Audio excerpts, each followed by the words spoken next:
Hello and welcome to Apostolic Life. We are a Christian community with a common sense approach. This means we remove all the religiosity and give you the truth. Now here is our host, A.J.C. We got us a new Teflon Don. Ain't no question about it. We got us a new Teflon Don. Good morning. Hello. How you doing? Wherever you at? It is what it is. So I woke up today and I looked at the news and I know we all saw it. Donald Trump has been granted immunity or a stay until after the election so he can still run. I'm telling you, that's the new Teflon Don. It ain't no, I'm telling you, let me say, listen, this wasn't the first thing that I thought about. This was the first thing I thought about, but this ain't the first time I thought about it. I watched Donald Trump's rise from mediocrity to presidency, to losing the presidency, and now. This man is, without a doubt, the new Teflon Don. I'm going to tell you the truth. Listen, I thought at first, I said to myself at first, I said, no, wait a minute, maybe it's us, maybe it's the world. And it is. But he learned how to take advantage of the world, and we ran behind him like we're going to get the same privileges. Listen, let's break it down. My first problem was this, and this is my problem, right? This is my first problem. So I'm going to just break down my problems. I'm going to get out your way, and you can do what you're going to do. All right? So this is it. So first my thought about was, I thought about the presidency. And in the United States, the president of the United States is the highest executive position in the country. The highest executive position in the country. The president serves as the head of state and government, the commander-in-chief of the armed forces, and holds a significant influence over both domestic and foreign policy. This man, whoever we put in position right there, the president's role is central to the executive branch of the federal government, making it the highest political office in the United States. Listen, this is not the first time I thought about this thing. So when I think about that, my point of view is this. First, this is my first point of view. I was angry because we only had two people that they was really talking about running for president. That was Biden and Trump. Now, my first view about president is this. I expect whoever our president is to be of the highest moral and ethical standards possible. I didn't say perfect, but I want this person to be so close. I'm talking about, we got so much stuff going on in the news and on right now with pastors and artists and everything else. We have a person running for president that has been convicted guilty of 34 charges. No man in the world can go get 34 charges and still be walking the streets free. What? This has got to be the first. This is Teflon Don. Anyway. So that wasn't my first problem. My first problem was this. This is my first problem. I looked at Biden and Trump, and I spoke to some friends of mine or colleagues of mine, and I said, we was talking about the presidency, and I said, my only problem with the presidency is their ages. So Biden is 81, Trump is 78. My first problem was when I get 78. I do not want to be running for a job. I want to be sitting on a beach somewhere, eating food and drinking, laying up with my wife. I do not want to be trying to run a country. Why do we have people that's 78 and 81 years old running our country? These people that's 78, 81 years old, that's the person down the block. That person down the block, the old person in the house that you always talking about, he crazy or he losing his mind. He talking all out of his mind to the girls and all this other stuff. That's that person. We have this person running the country. Ready to run a country. What are we coming to? He has to be, there's no So I said, well, maybe.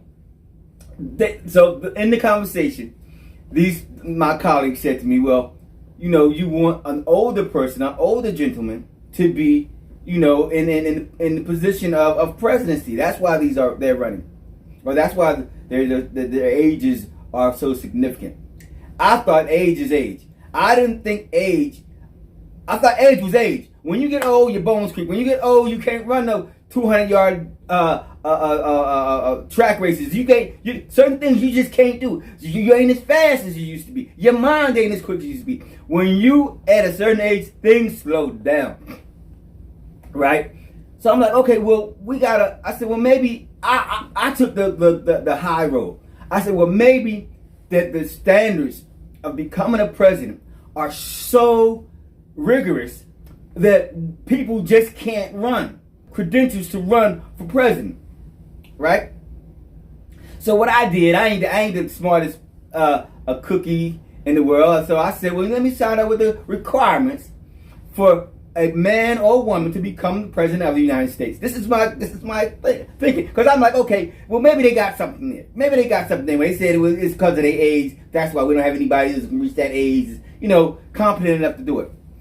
Now, so when I went and did my research, and I found out there's only 3 things that you need to be in order to run for president of this great country. The first thing is natural born citizen.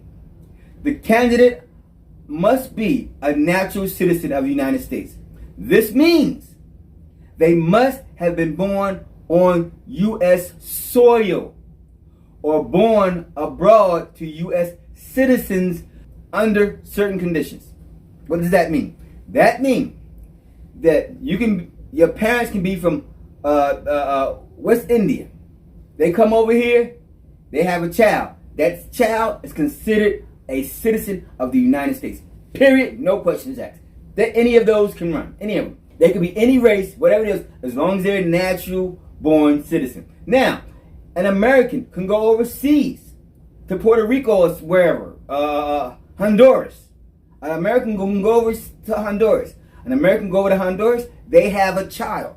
That child, born in Honduras, raised in Honduras, is still considered an American citizen and can come back over here and become the the president of the United States.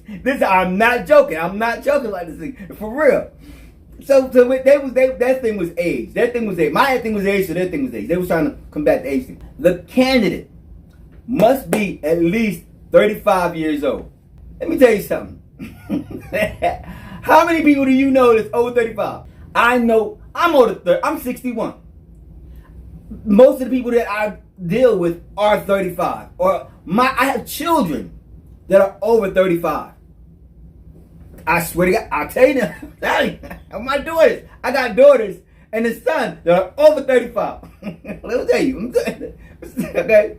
The third criteria for running for the president must be a resident of the United States for at least 14 years. So if you've lived in this country for 14 years or more, you can become president.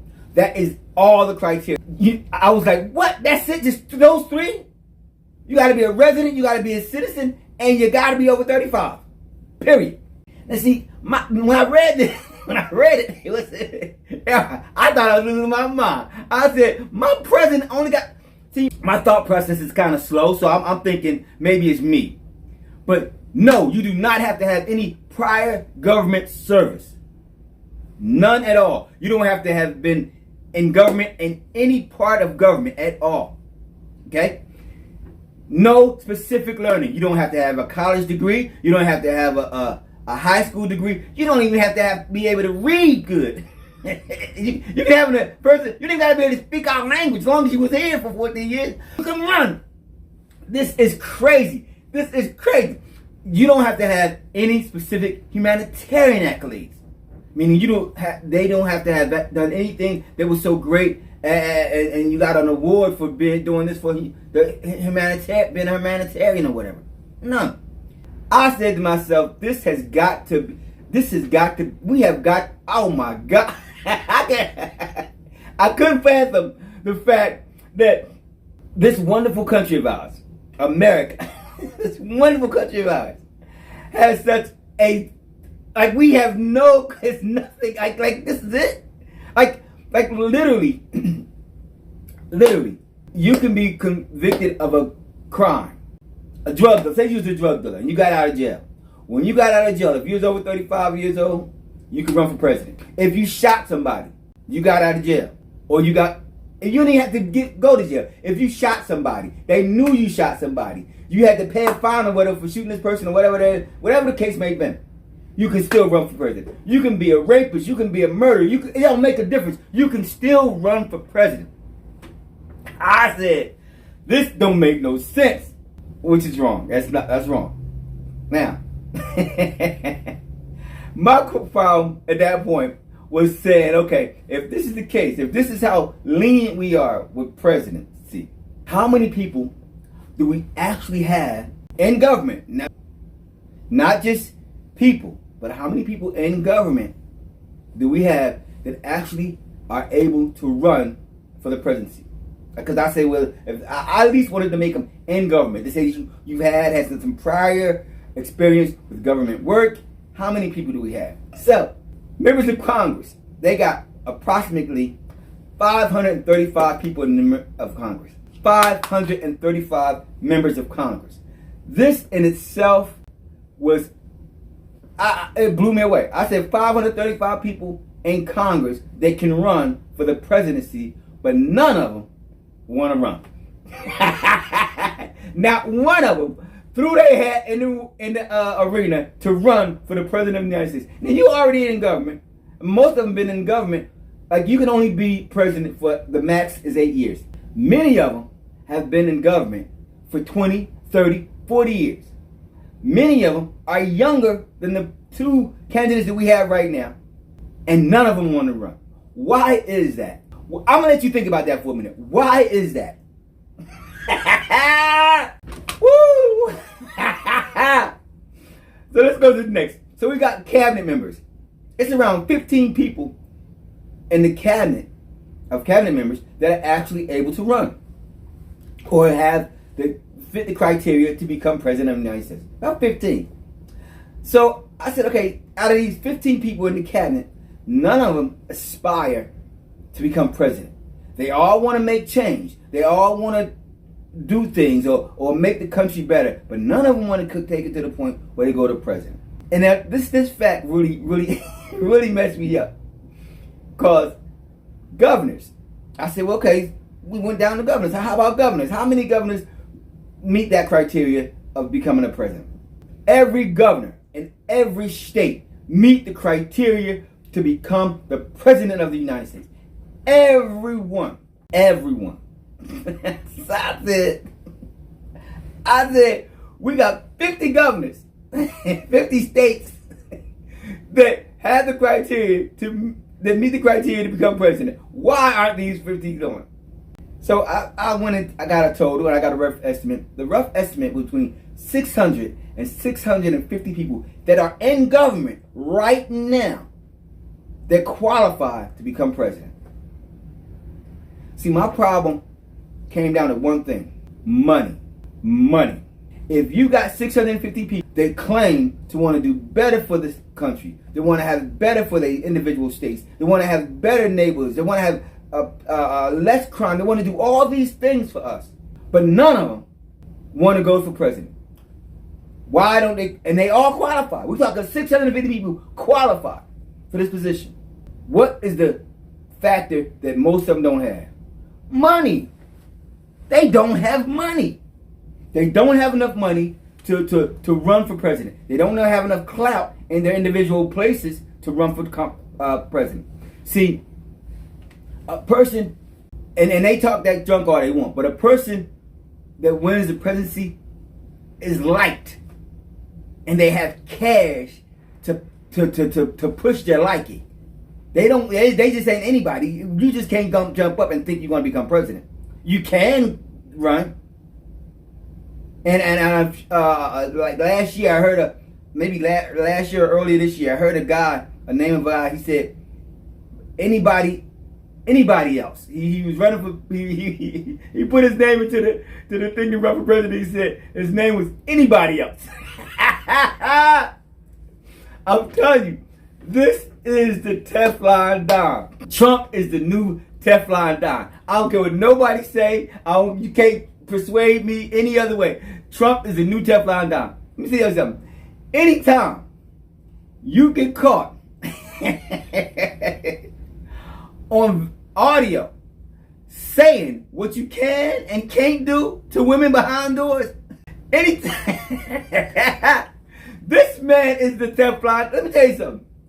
Let me tell you. So it was my fault. It's my fault because I don't know much. I'm not that. Like I said, I'm not the sharpest pencil in the box. So I asked another question. I said, guilty verdict.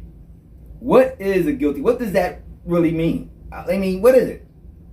So the answer I got was this: if a person found guilty of a crime, it means that the court of law has determined that the person committed the offense they were charged with based on evidence presented during the trial. Being found guilty typically involves the following steps. Now, first point is that this man was found guilty. So that means that the evidence that was against him, they ruled in the favor of the evidence. I'm proving the fact that this man is a Teflon Don. So y'all think I'm playing, but I'm laughing because it's just ironic for me to sit back and look at it, and us as the people of America sit back and say to themselves, whatever. Have we become that complacent? Anyway, let me get back.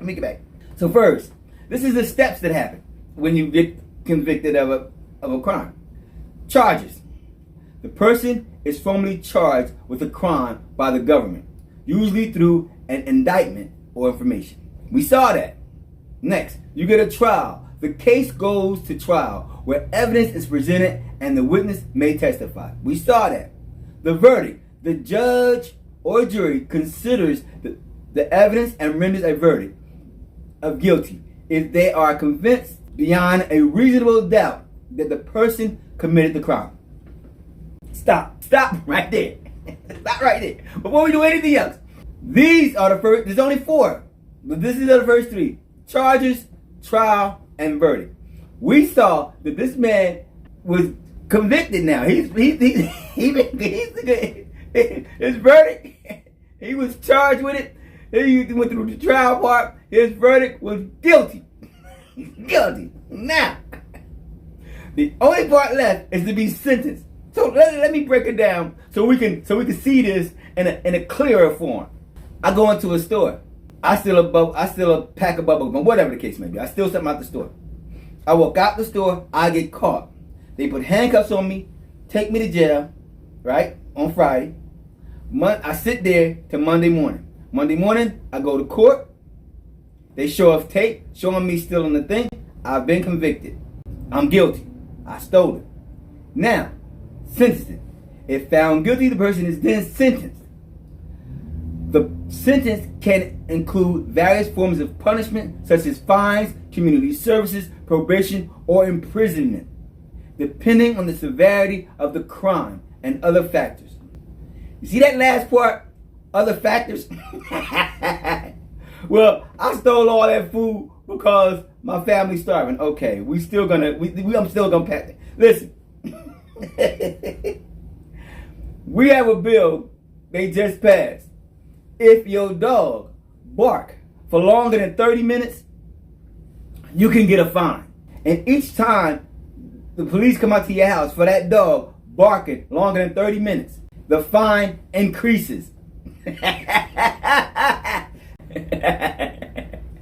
We have gotten tired of the dog barking, so we're gonna find you if your dog barked too much.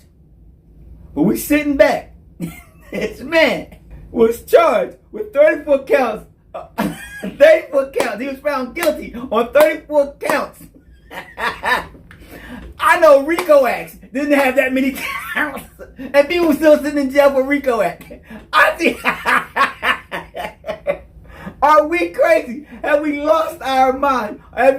What is wrong with us? I've seen men in jail with 2 counts of murder and serving double life sentence, a life sentence for each murder. I know people that have sold, before marijuana got legalized, have sold marijuana and they got caught with kingpin charges and are in jail right now with kingpin charges. And this man got 34 counts of falsification in business record. Now, once you found out, and this is the problem, under New York law, falsification of business records is a crime when the records are altered with an intent to defraud, to be charged as a felony. Listen, I'm telling you, I keep trying to tell you, this is the new Teflon Don. Listen, I would have rather had a tier, listen, the mob got people in the mob that is, I'm telling you, listen, I only can laugh because for me, it's just so strange for me to hear something like this. We, as a country, really have to take a moment and sit back and think about it. And then they said, we're going to give them impunity until after the election. Okay?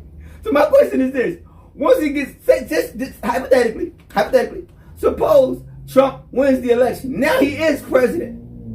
Because right now he's just a regular citizen. But he is, if he wins the election, he will be president. If you can't touch him right now, what do you think he gonna Oh my God! Listen, you can talk all you want. You can stay in your house, keep your doors closed. You can go out and buy all the guns in the world. But this is our country. We have went forth and done all this stuff and allowed so many things to happen. Sit back and act like it's okay. It's okay. It's okay to what happened to you. See, I keep saying this thing over and over. It's okay to what happened to you. It's okay that everybody running around getting shot until you get shot. It's okay that people running around with doing all kinds of things. It's okay till it happen to you. It's okay to you somebody kick your front door in. It's okay to you get mugged. It's okay to your child get hurt. It's okay. We're allowing our children to go around and do everything in the world, but it's okay until it's your child. See, you look up and say, "Oh, that's a shame." That we got in Philadelphia, we got all these shootings and stuff, but that's a shame. But your child out there shooting them. So if we want to allow our children to do it, why in the world would we allow our president, our leader? Why? Money. This is the new Teflon Don. I don't know about nobody else. If you don't see it, then keep your eyes closed. Stay in the shelter. This man incited a riot against the Capitol. A riot against the Capitol. literally said that there's going to be some problems. This man, let me tell you something. Listen, I don't got nothing against the presidents. I think the presidents did the best jobs they could do when they was in office. But when you sit back and you say to yourself, this is my country. This is where I live. This is where I'm proud of. I'm proud to be called an American. I was born, raised, and bred here. All that I have came from God, but all that I've done in my life has come from this country. We've gone through prohibition. We've gone through systemic racism as now. We've gone through all kinds of the Holocaust and everything else. We've been here strong, fighting for America, keep people free, land of the free, home of the brave. My country, 'tis of thee. I was raised up saying prayer and saying the national and singing the national anthem in my classroom when I was a child. Y'all don't do it now, but when we was doing it, we went to school. The school that first, soon as school opened, another one, we said a national. I pledge allegiance to the flag. We did it. Every one of us stood up. We knew that thing frontwards, backwards, and sideways. Put our hand over our heart and we spoke that thing because that thing was in us.